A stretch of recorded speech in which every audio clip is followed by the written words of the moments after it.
Let's apply Newton's second law to a scenario involving a pulley and two connected masses. This is called an Atwood's machine, named after George Atwood, an English mathematician who invented this in 1784.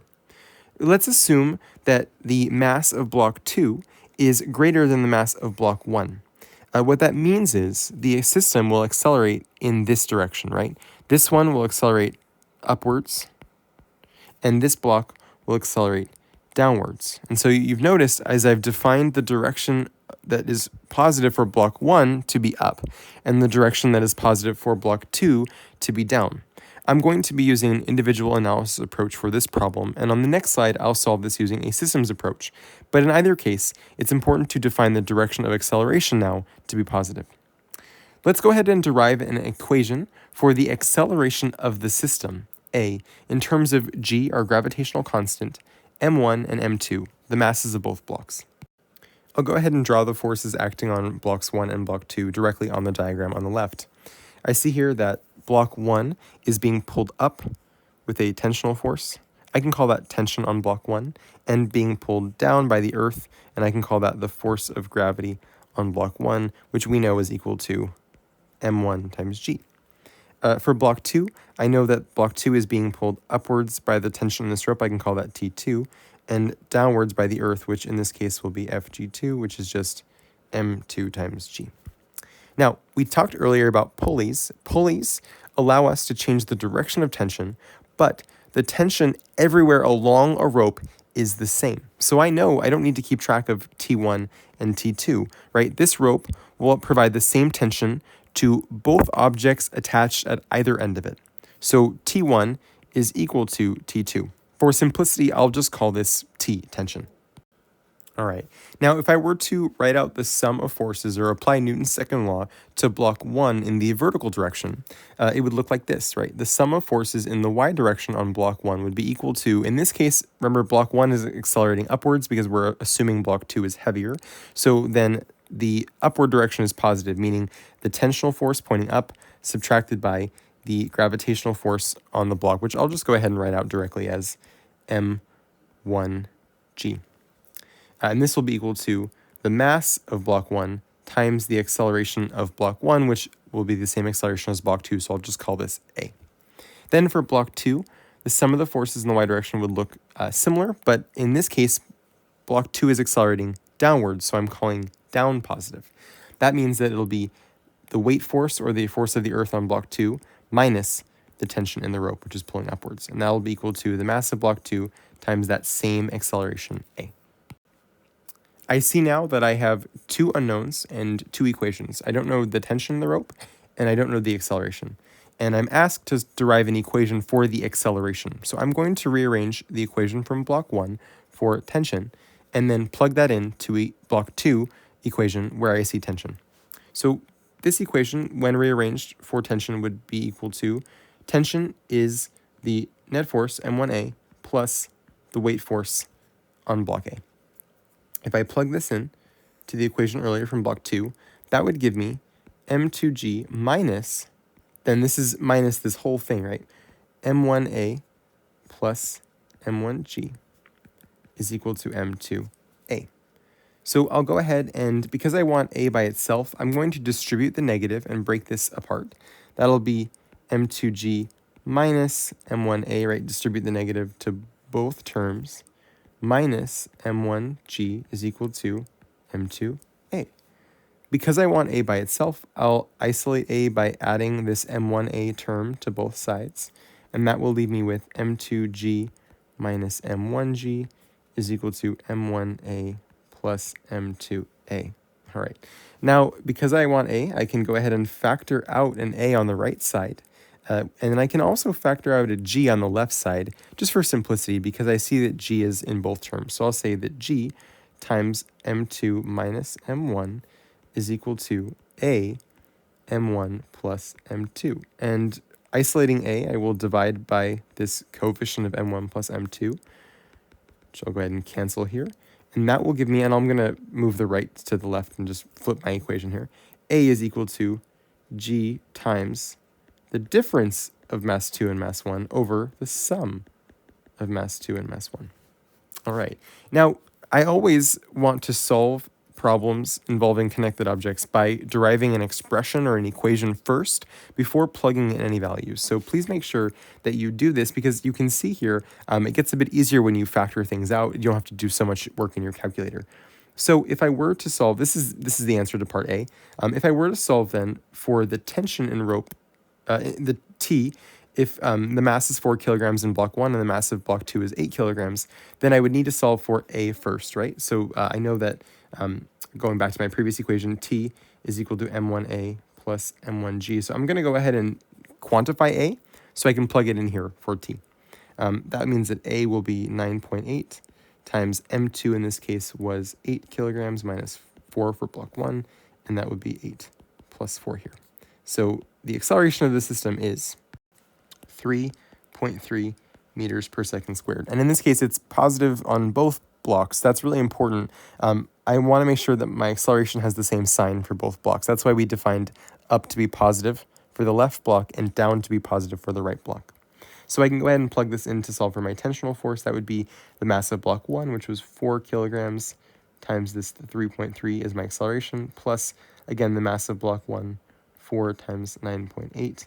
That means the tension in the rope is equal to 52.4 newtons. I can also check using the equation for block 2 just to make sure this is correct. If I were to rearrange this equation, I would get that the tension in the rope is also equal to M2G minus M2A. And that means that the tension is equal to 8 times 9.8 minus 8 times 3.3, again, because the acceleration is the same for every object.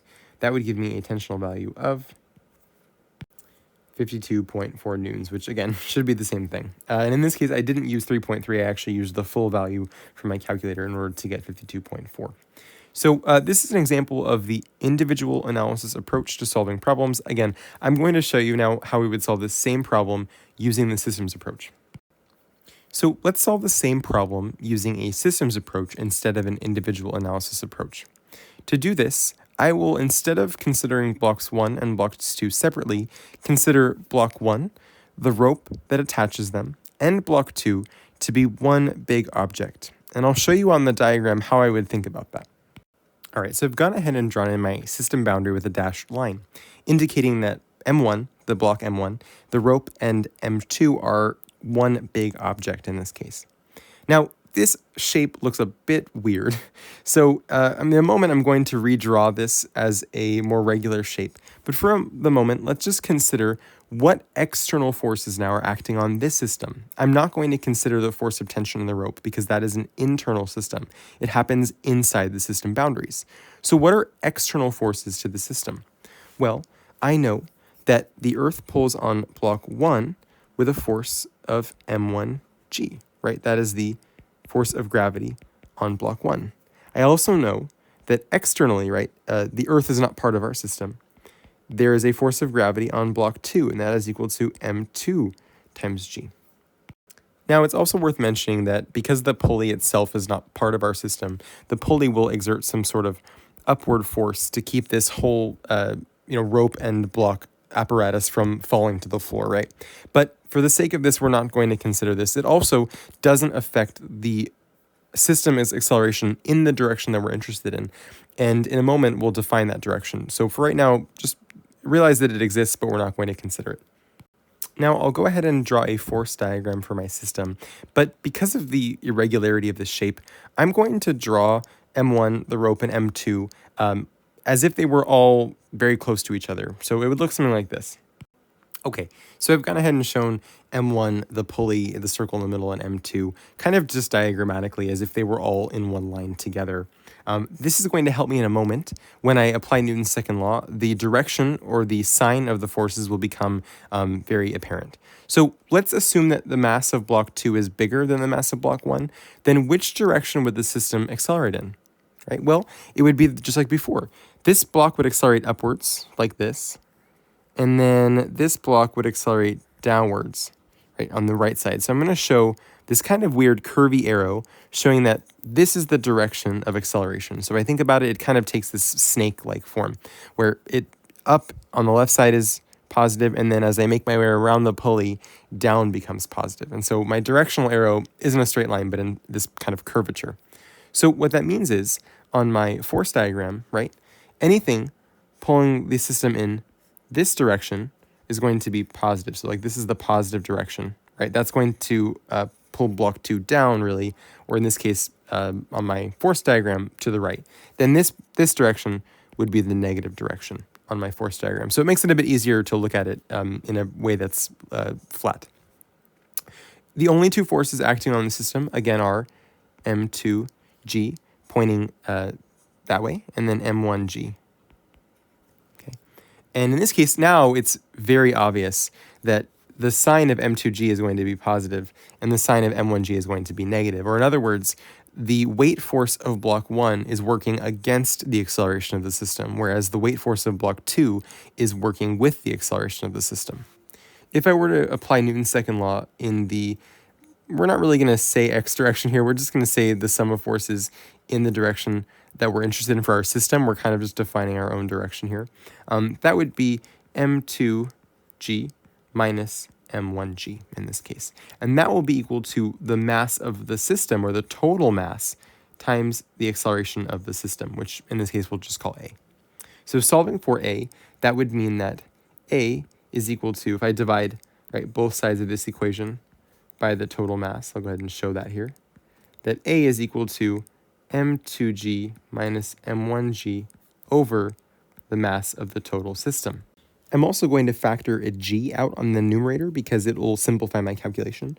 So that means it'll be equal to G times M2 minus M1 over the mass of the total system.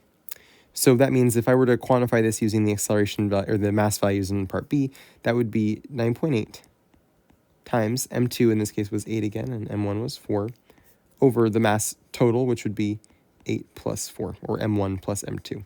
That'll give me an acceleration value of 3.3 meters per second squared, which again is the exact same acceleration we solved for with the individual analysis approach. Then, if I were looking for the tension in the rope, I would need to go back to that individual analysis approach, and so I can just draw a force diagram for, let's say, block 2, right? So block 2 would be M2G down, and the force of tension in the rope up. Those are the only two forces acting on that block, which would mean that the sum of forces in the y direction would be equal to, in this case, again, we called down positive here because that was the direction of acceleration. So that would be M2G minus the tensional force, and that would be equal to the mass of block 2 times A, which is the same A that we solved for earlier. The mass of the acceleration of the system is the acceleration of all the objects in the system.